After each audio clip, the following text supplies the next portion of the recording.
The morning light filtered softly through the blinds, casting streaks of gold across the bedroom walls.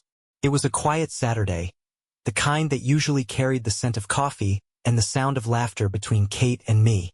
But today, something hung in the air, a weight I couldn't quite name.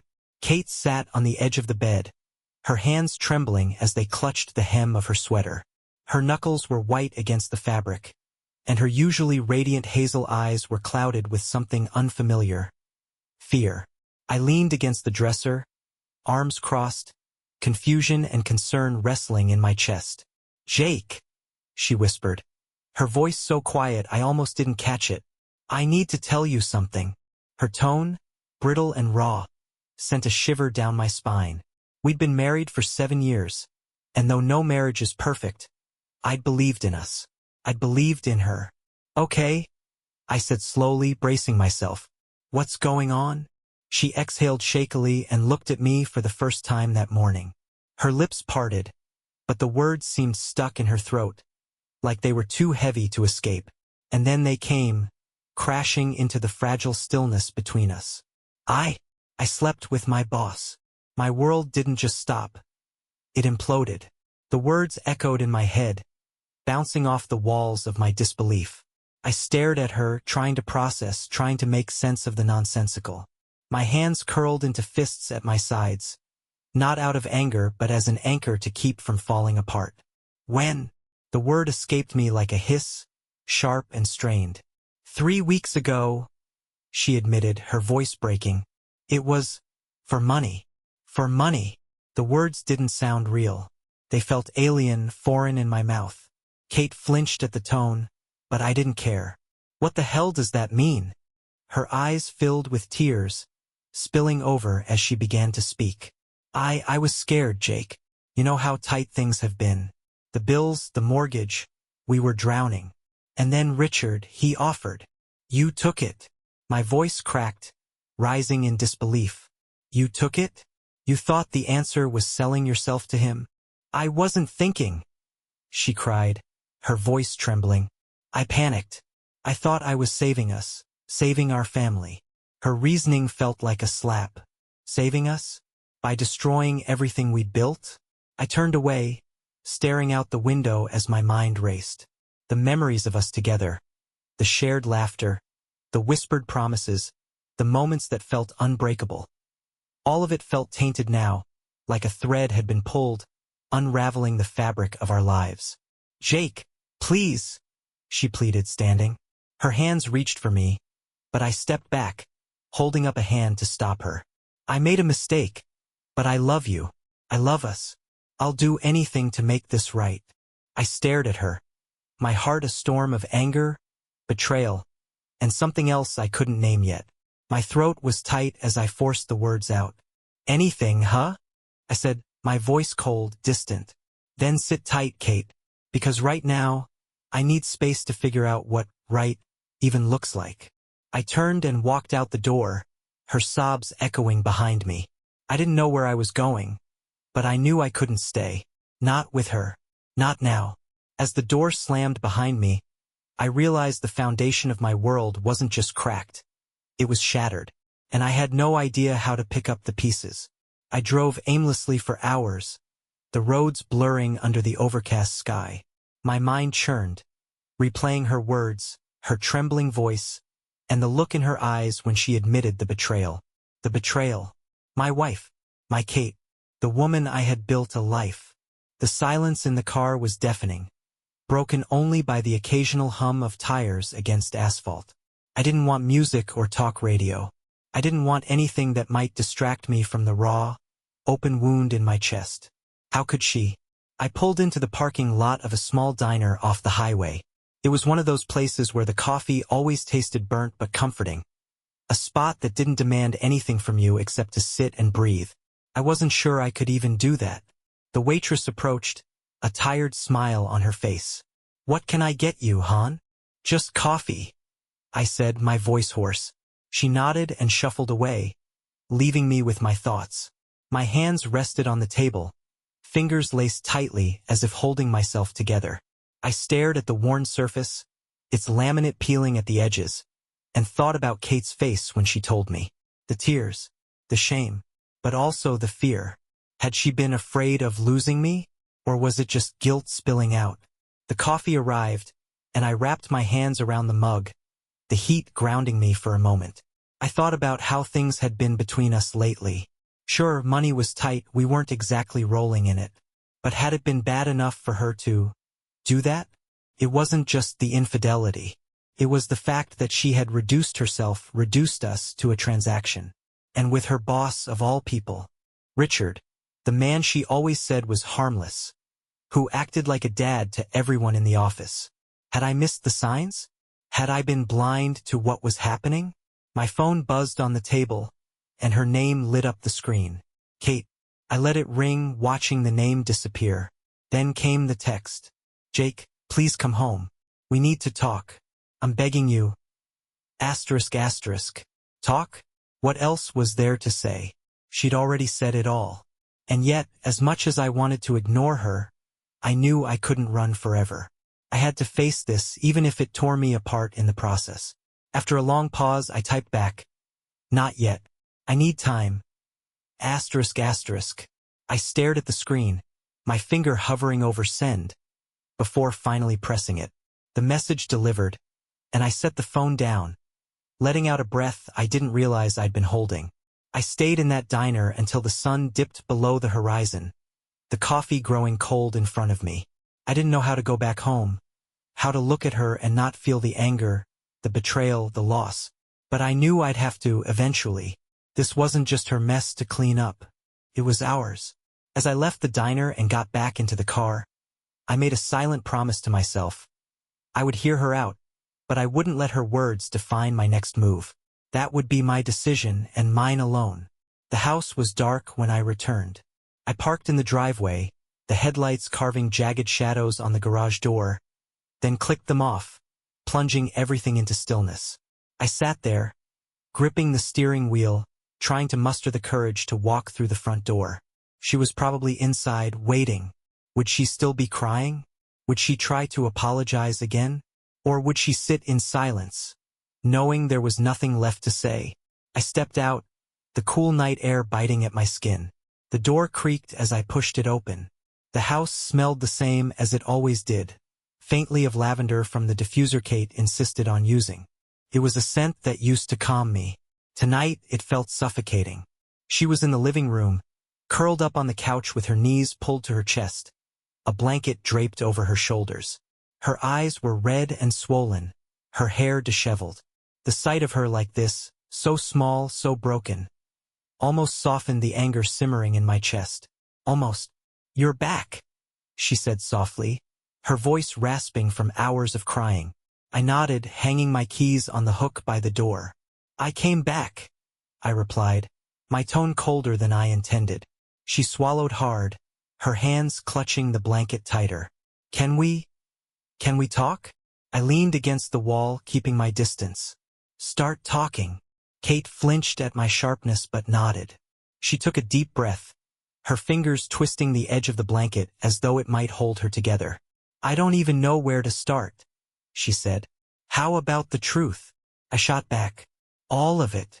Her lip quivered, but she nodded again. It wasn't planned, Jake. It just happened. I scoffed, shaking my head. That's not good enough. You don't just happen into a decision like that. You chose this. You chose to betray me, to throw away everything we've built. For what? A paycheck. Tears streamed down her face, but I refused to let it sway me. Not yet. Not when she hadn't given me the answers I deserved. I was desperate, she said, her voice cracking. Richard, he knew about our financial troubles. He made the offer and She broke off, her face crumpling. You took it? I finished for her, the bitterness in my voice cutting through the air. What, was it a one-time thing? Or has this been going on longer? Her silence was deafening. Oh my God! I laughed bitterly, running a hand through my hair. It wasn't just once, was it? Kate shook her head, fresh tears spilling over. It was twice, she whispered. Twice, Jake, I swear. And I hated myself for it. I hate myself for what I've done to you, to us. I stared at her, a cold numbness spreading through me. Twice she had chosen him over me. Twice she had let herself become a commodity, selling a part of herself that I thought belonged only to us. Do you even hear yourself?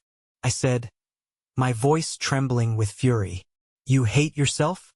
Great, but you've left me with nothing but this wreckage. You've turned our marriage into a transaction. I didn't mean to, she sobbed. I was trying to fix things, Jake. You thought you could sell your dignity and save this marriage? I barked, cutting her off. What kind of twisted logic is that? She covered her face with her hands, her sobs muffled but no less heartbreaking. Part of me wanted to comfort her, to hold her and tell her we'd figure it out. But the larger part, the part that felt gutted and betrayed, refused to move. I don't know if I can ever forgive this, I said, my voice low but steady. Do you understand that? She nodded, her face still buried in her hands. I know, she whispered. I know I don't deserve your forgiveness. But I'll do anything, Jake. Anything to make this right. I didn't answer. Couldn't. The air between us felt heavy with words unsaid, with wounds too fresh to mend. Finally, I turned and headed for the stairs. Jake! Her voice was soft, almost pleading. I paused but didn't look back. I'm sleeping in the guest room tonight.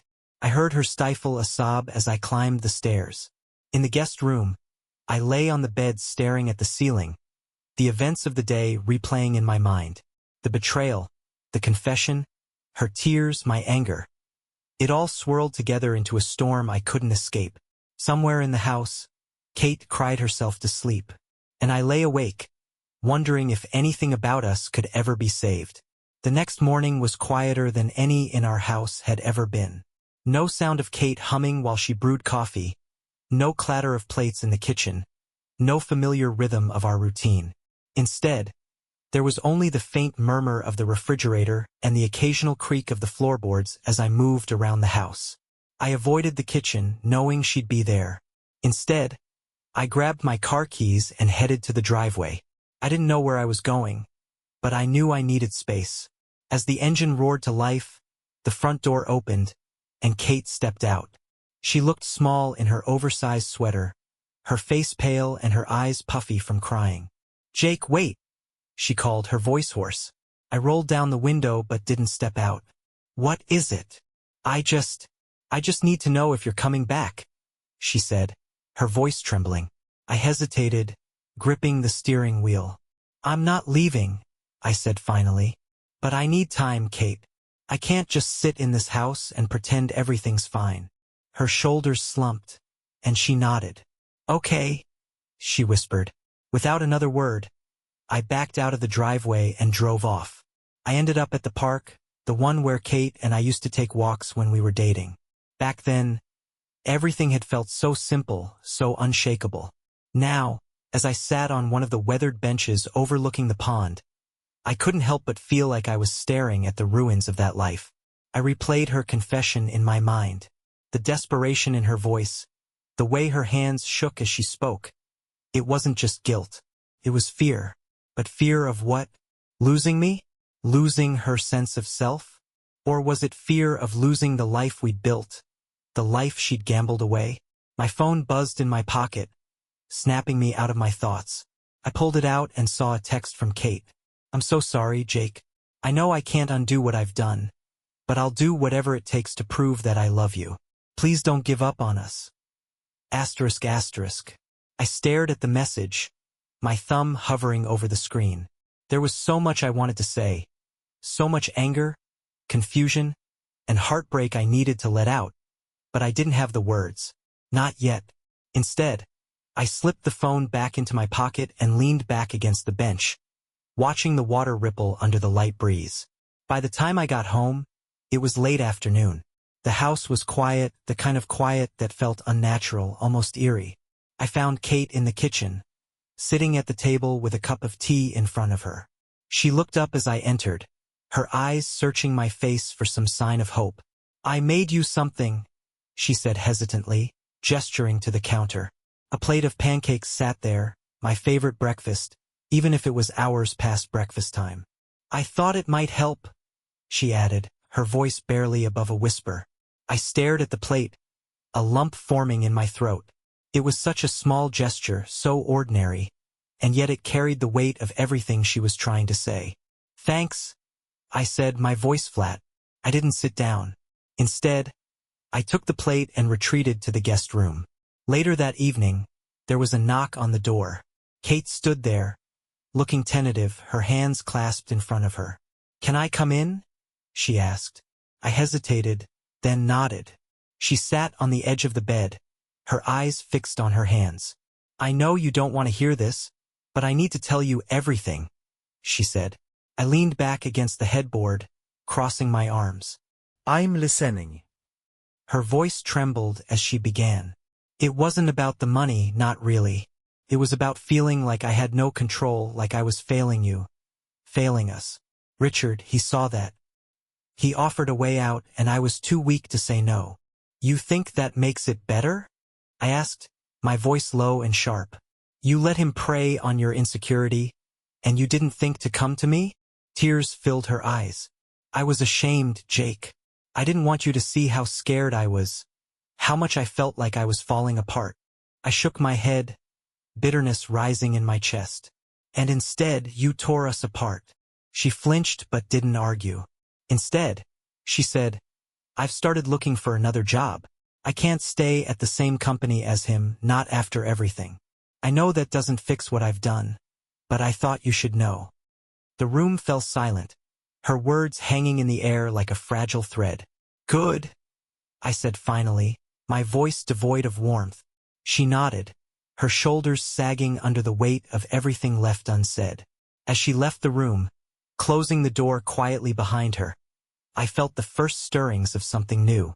It wasn't forgiveness or even understanding. It was resolve. If Kate thought she could make this right, she was going to have to prove it.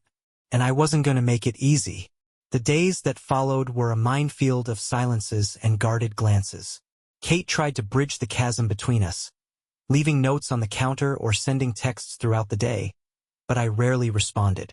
Her efforts felt like drops of water on a blazing fire, insignificant against the inferno of my anger and hurt. I spent most of my time at work or out of the house entirely. Coming home felt like stepping into a crime scene, the echoes of her confession haunting every room. She had said she would do anything to make this right, but what did that even look like? Could anything truly make this right? One night, as I lay in the guest room staring at the ceiling, my phone buzzed on the nightstand. It was a notification from my credit card app. Kate had spent money at a printing shop earlier in the day. My first thought was, what now? I ignored it at first, chalking it up to some mundane errand. But as I lay there, the thought gnawed at me. I grabbed my phone and scrolled through the app. Another charge popped up. A payment to a private investigator. My heart pounded. What was she up to? The next morning, I found Kate in the living room, her laptop open and papers spread across the coffee table. She looked up as I entered, surprise flickering across her face. Jake, she said, her voice tentative. What's this? I asked, gesturing to the mess in front of her. She hesitated, biting her lip. I hired someone, she admitted. A private investigator. Why? My tone was sharp, suspicion tightening in my chest. Because I need you to know the truth, she said. About Richard. I frowned, crossing my arms. What truth, Kate? You already told me what happened. What else is there to know? Her hands fidgeted with the papers in front of her. I need you to see what kind of man he is, she said quietly. He's done this before, Jake. Not just to me, to other women at the office. He manipulates them, preys on their vulnerabilities. My jaw tightened. And that makes what you did okay? No, she said quickly, tears welling in her eyes. It doesn't. But I need you to understand that I wasn't the only one. He's been doing this for years, and no one stopped him. I thought if I could expose him, maybe what?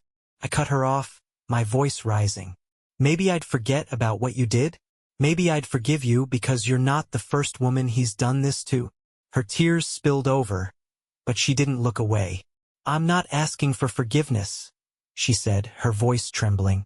"I just want to show you that I'm trying to take responsibility for everything." Later that day, curiosity got the better of me. While Kate was out running errands, I sifted through the papers she'd left on the coffee table. The investigator's report was detailed, far more than I expected. There were photos of Richard with other women, transcripts of conversations where he made similar propositions, and records of questionable transactions involving company funds. It painted a picture of a man who thrived on power and manipulation, using his position to exploit those under him. As I read, my anger shifted. It didn't lessen, but it found a new target. Richard wasn't just a man who had crossed a line with my wife. He was a predator. And while Kate had made her choices, he had orchestrated the circumstances that led to them. That evening, Kate came home to find me sitting in the living room, the investigator's report spread out on the table in front of me. "You were right," I said, my voice measured.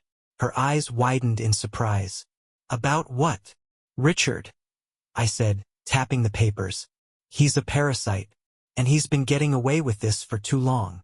Kate sat down across from me, cautious hope flickering in her expression. "What do we do?" she asked softly. I stared at her, the anger in my chest hardening into something sharper, something colder. "We expose him," I said. "Completely." Her brows furrowed. "Jake, you don't have to." "I'm not doing this for you, Kate," I interrupted, my voice firm. "I'm doing this because men like him need to pay for what they've done. And because I need to know that this," I gestured between us, "wasn't all for nothing." Kate nodded, her lips pressed into a thin line. "Whatever you need, I'll help," she said. I didn't respond right away. Instead, I leaned back, letting the weight of the moment settle. This was only the beginning. If Richard thought he could manipulate and destroy lives without consequence, he was about to learn otherwise.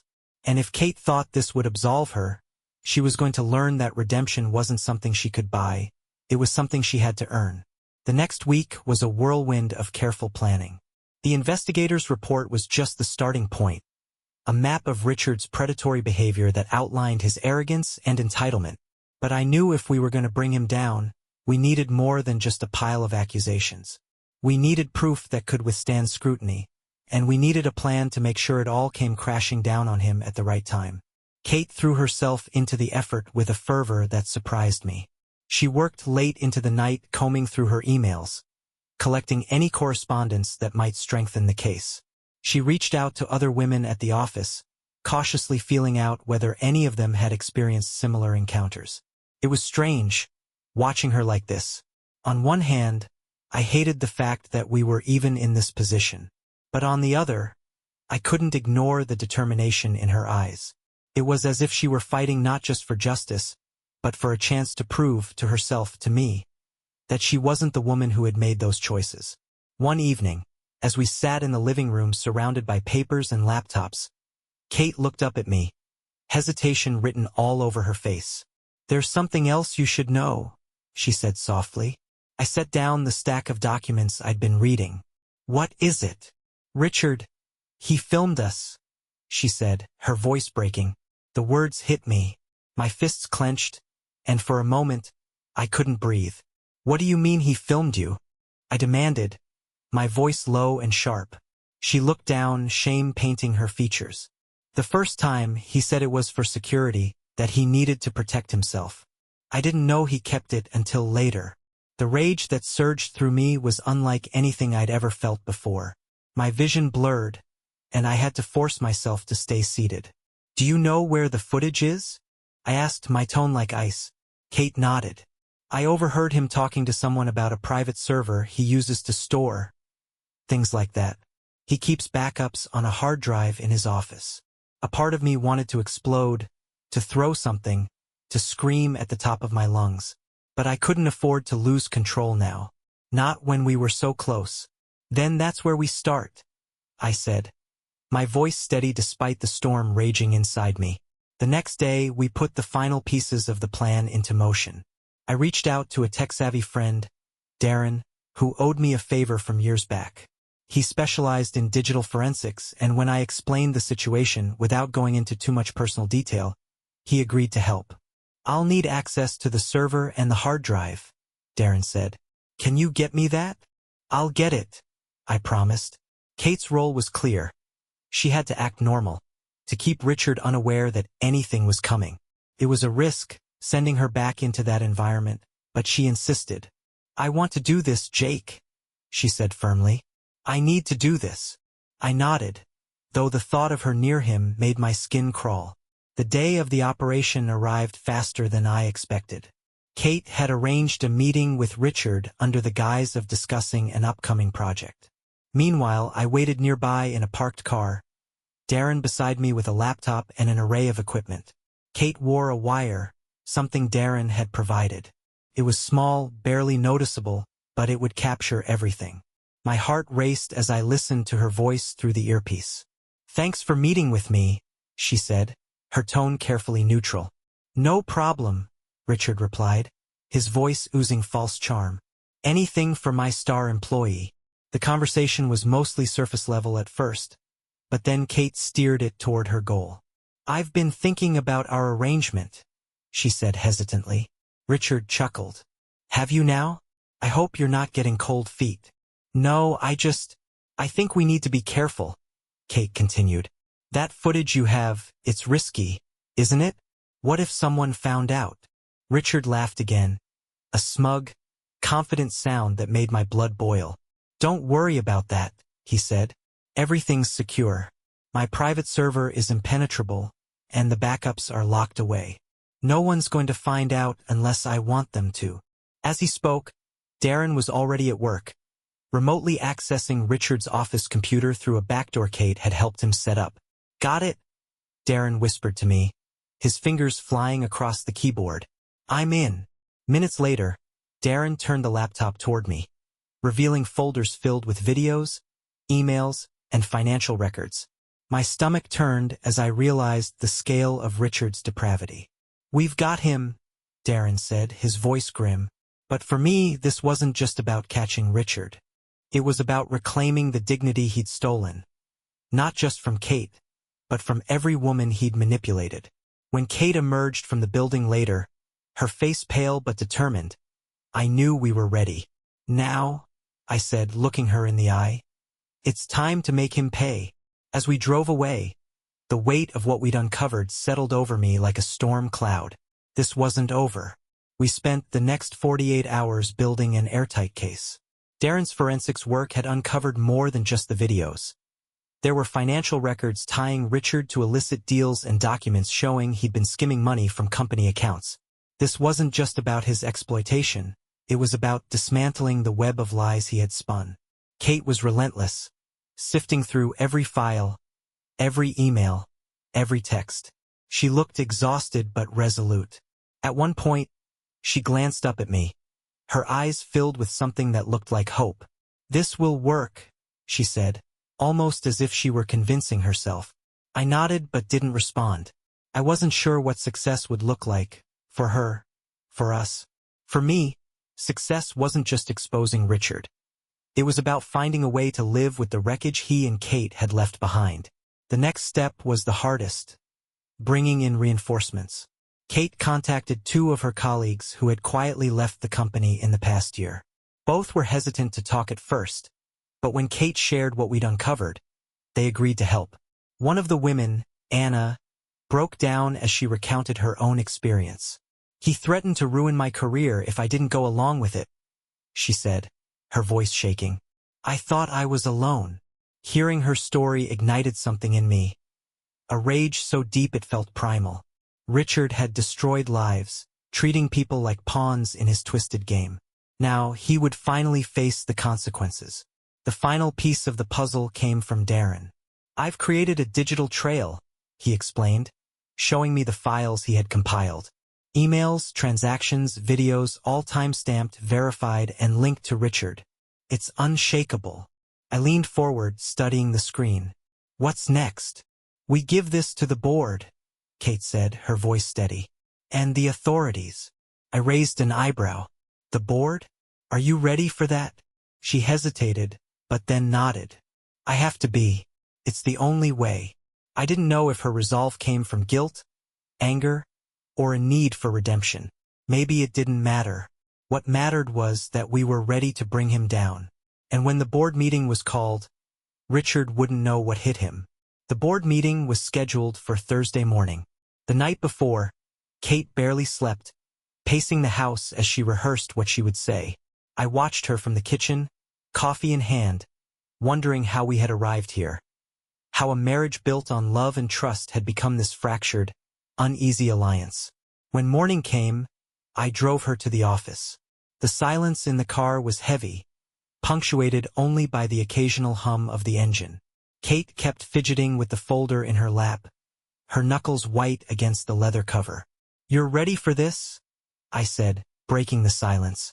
She looked at me, her expression equal parts fear and determination. "I have to be," she said. The boardroom was a cold, sterile space dominated by a long glass table and high-backed chairs.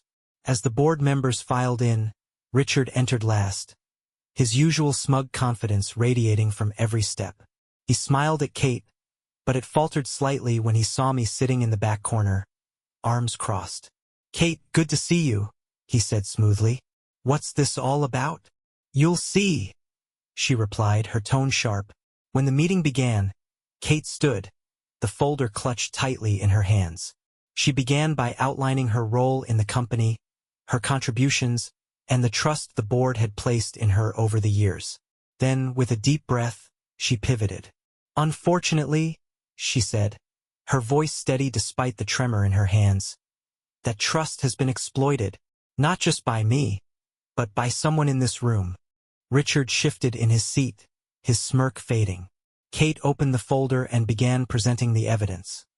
The emails, the financial discrepancies, and finally, the recordings Darren had retrieved. Gasps rippled through the room as the magnitude of Richard's actions became clear. "This is ridiculous," Richard said, his voice rising. "You're grasping at straws, Kate. None of this can be verified." "I wouldn't be so sure," I said from the corner, standing. Everyone turned to look at me. I walked to the front of the room and set another folder on the table. "This contains a forensic analysis of every document, every transaction, every recording. All verified. You've been caught, Richard." The room erupted into chaos, board members shouting questions while Richard sputtered denials. But the truth was out, and the weight of it was crushing. Richard's face turned crimson as he slammed his hand on the table, his voice cutting through the chaos. "This is a smear campaign, a setup. You can't prove any of this." Kate stood her ground, her voice steady. "We can prove everything, Richard. Your words, your actions. They're all right here." She tapped the stack of evidence on the table. "You preyed on women in this company.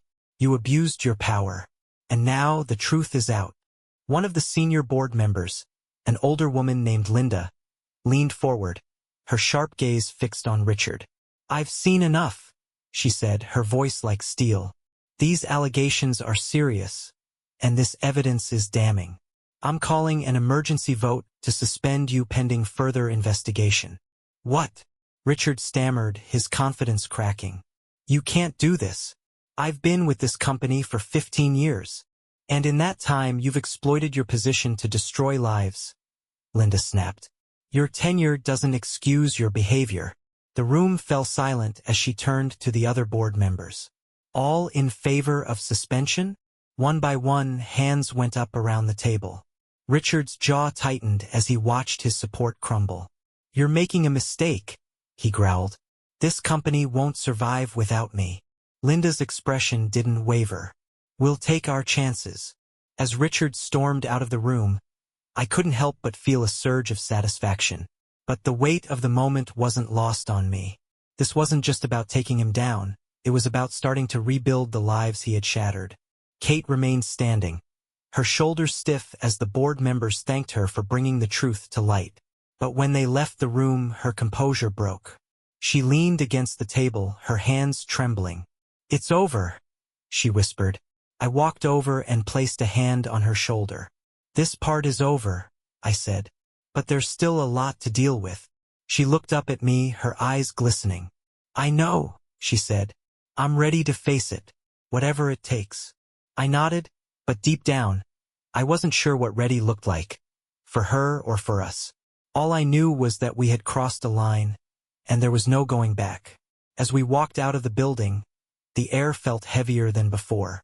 The weight of justice wasn't just about the fall of one man. It was about the scars left behind. And those, I realized, would take far longer to heal.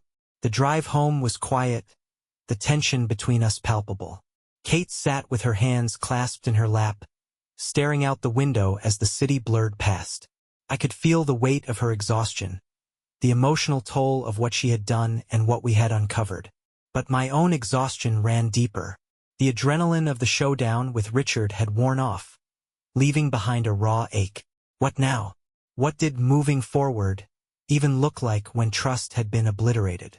As I pulled into the driveway, Kate turned to me. "Thank you," she said softly. "For what?" I asked, my voice sharper than I intended. "For standing by me today," she replied, her gaze steady. "You didn't have to, but you did." I didn't answer. The truth was, I hadn't done it for her. I'd done it because I couldn't let Richard's actions go unanswered. Because whatever Kate had done, he was the one who had created the circumstances, who had preyed on her vulnerabilities and manipulated her into a choice that shattered us. Inside the house, Kate went to the kitchen, pouring herself a glass of water.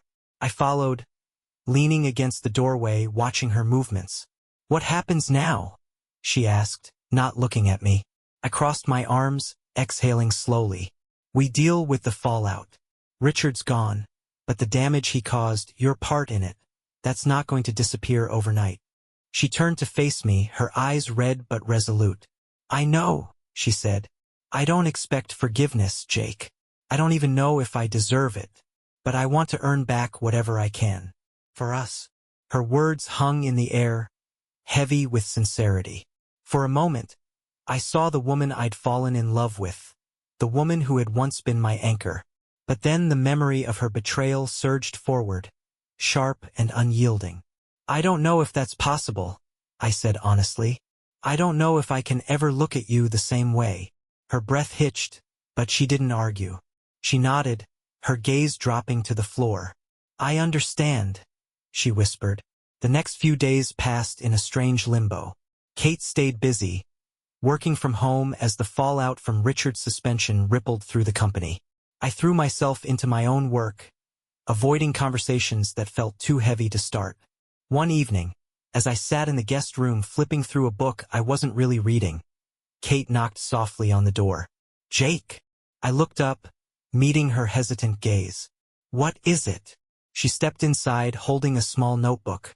"I've been writing everything down," she said. "Everything I feel, everything I've learned from all this. I know talking to me isn't easy for you right now, so maybe you could read this when you're ready."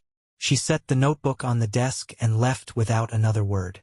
I stared at it for a long time, unsure if I wanted to open it, because reading her words meant confronting mine. And I wasn't sure if I was ready for that yet. For days, the notebook sat untouched on the desk. Every time I passed it, a weight settled in my chest. I couldn't bring myself to open it, afraid of what I might find. What could she possibly say that would make this better? Would her words heal the wound or cut it deeper? One night, after tossing and turning in the guest room, I finally gave in. I grabbed the notebook and sat on the edge of the bed, the silence of the house pressing down on me. The cover was plain, unassuming. When I flipped it open, her handwriting stared back at me, neat, deliberate, like she'd taken care to craft each word. "Jake, I don't know where to start, so I'll start with the truth. The whole truth. You deserve that much. Asterisk asterisk."